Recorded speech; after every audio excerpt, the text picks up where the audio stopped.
Hi everyone. Today we are working on a 2017 Honda Odyssey Touring here. These parking sensor switches can go bad.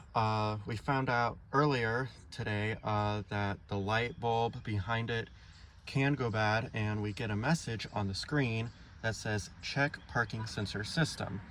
So we're going to do that today. Okay, so the first thing you want to do is you want to take a little pry tool.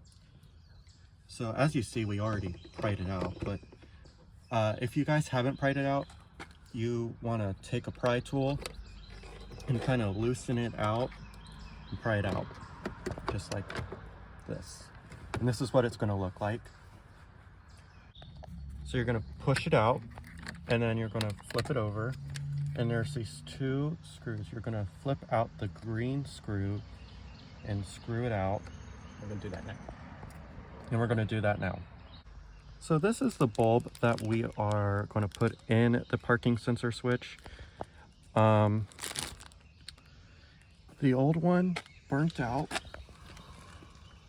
that got on the dashboard. So you need a flathead to get the light bulb out, and we're going to take it out now.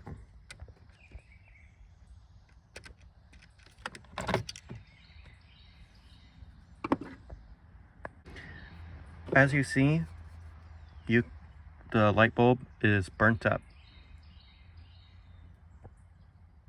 We're going to put it in like this, and we're going to twist it in.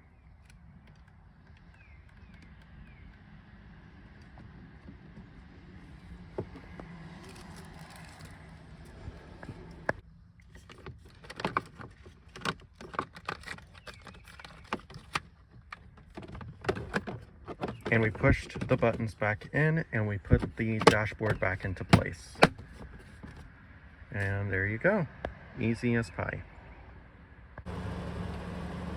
We actually had to change both bulbs in order to complete the circuit.